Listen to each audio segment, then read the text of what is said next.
और बड़ी खबर आपको बता दें, ईरान के हमले से इजराइल में तबाही देखने को मिल रही है। नेतन्याहू हमले वाली जगह पर पहुंचे हैं। इमारत पर मिसाइल दागी गई थी ईरान की तरफ से। बड़ी जानकारी इस वक्त की आपको दे रहा है। ईरान और इजराइल के बीच में टकराव बढ़ता ही जा रहा है। ईरान की तरफ से रिहायशी इलाकों को खासतौर पर निशाना बनाया जा रहा है। घनी आबादी वाले ये इलाके जहां बड़ी संख्या में लोग रहते हैं, और एक अपार्टमेंट को निशाना बनाया गया जिसमें कहा जा रहा है कि कई लोगों की मौत की भी जानकारी है, कई लोग घायल हुए हैं। लेकिन ये तस्वीरें देखिए, आपको दिखा रहे हैं बेंजामिन नेतन्याहू जिस वक्त हादसे वाली जगह पर पहुंचे, उन्होंने लोगों से मुलाकात की, अधिकारियों से जानने की कोशिश की कि हालात जो हैं किस तरीके के हैं। तो इजराइल और ईरान के बीच में टकराव बढ़ता जा रहा है। बीती रात भी दोनों देशों ने एक दूसरे पर हमले किए। विध्वंस की डराने वाली तस्वीरें सामने आई, और खबर तो ये भी है कि इस लड़ाई में अब तक 138 लोगों की मौत हो चुकी है, जबकि 350 से ज्यादा लोग घायल हुए हैं। इजराइल ने दूसरे दिन भी ईरानी सेना के शनिवार रात ट्रू प्रॉमिस 3 ऑपरेशन के तहत इजराइल की राजधानी तेल अवीव पर मिसाइलों की बारिश कर दी।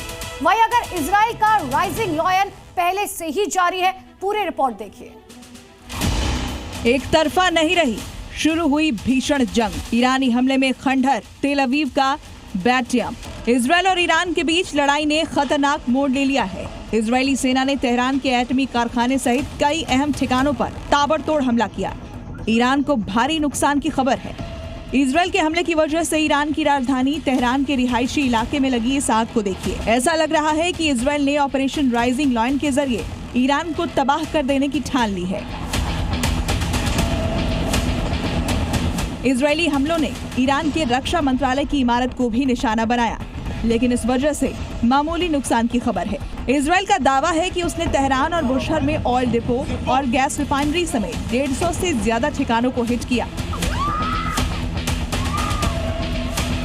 2 दिन की लड़ाई में अब तक 138 ईरानी मारे जा चुके हैं, जिनमें नॉन न्यूक्लियर साइंटिस्ट और 20 से ज्यादा ईरानी कमांडर शामिल हैं। इसके अलावा 350 से ज्यादा घायल हैं। इन हमलों के बाद ईरान बदले की आग में जल रहा है। ईरान की राजधानी तेहरान समेत 7 राज्यों में एयर डिफेंस सिस्टम एक्टिव कर दिया गया है। इसका मतलब ये हुआ कि जंग को जितना एक तरफा माना जा रहा था, उतना एक तरफा ये है नहीं। यकीनन आने वाले वक्त में दुनिया इस लड़ाई से जुड़ी और भयानक तस्वीरें देखेगी। यकीन नहीं आता तो इसकी बानगी देखिए। ईरान ने इजराइल पर बड़ा पलटवार किया है और इजराइल पर एक के बाद एक कर 150 से ज्यादा मिसाइलें दागी। ईरान की ओर से इजराइल पर हवाई हमले की तस्वीरें देखिए। एक साथ कई हमलों के लिए इजराइल तैयार तो होगा जरूर, लेकिन उसने ये नहीं सोचा होगा कि हमला इतना भीषण होगा। हमले में इजराइल के कई लोगों की मौत की खबर है, जबकि घायलों की संख्या को लेकर अलग अलग आंकड़े बताए जा रहे हैं। ईरान का दावा तो यहाँ तक है कि उसने 3 इजरायली F-35 विमानों को भी मार गिराया है। अब आप इजराइल के बैटियम शहर को दिन के उजाले में देखिए।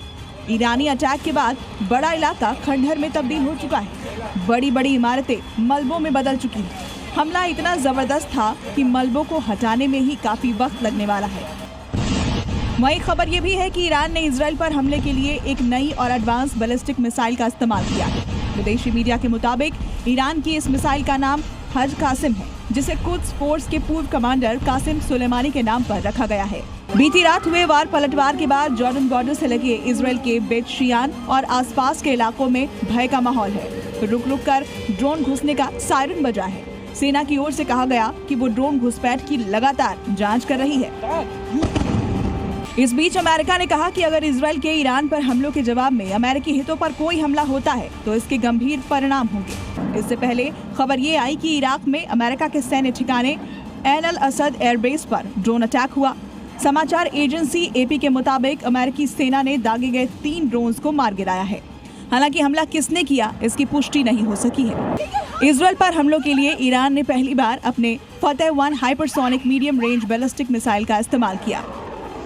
जानकारी के मुताबिक ये मिसाइलें बेहद तेज रफ्तार और आड़ा तिरछा भाग सकती हैं और इजरायली डिफेंस सिस्टम को चकमा देने में सक्षम है। बहरहाल इजराइल के राइजिंग लॉयन के जवाब में ईरान का ट्रू प्रॉमिस 3 जारी है। आयरन डोम से लेकर बैलिस्टिक मिसाइलों की लाइव टेस्टिंग जारी है। लेकिन यकीन मानिए, मानवता के लिए ये युद्ध हर सूरत में विध्वंसक साबित होने वाला है। ब्यूरो रिपोर्ट, जी मीडिया। Zee News.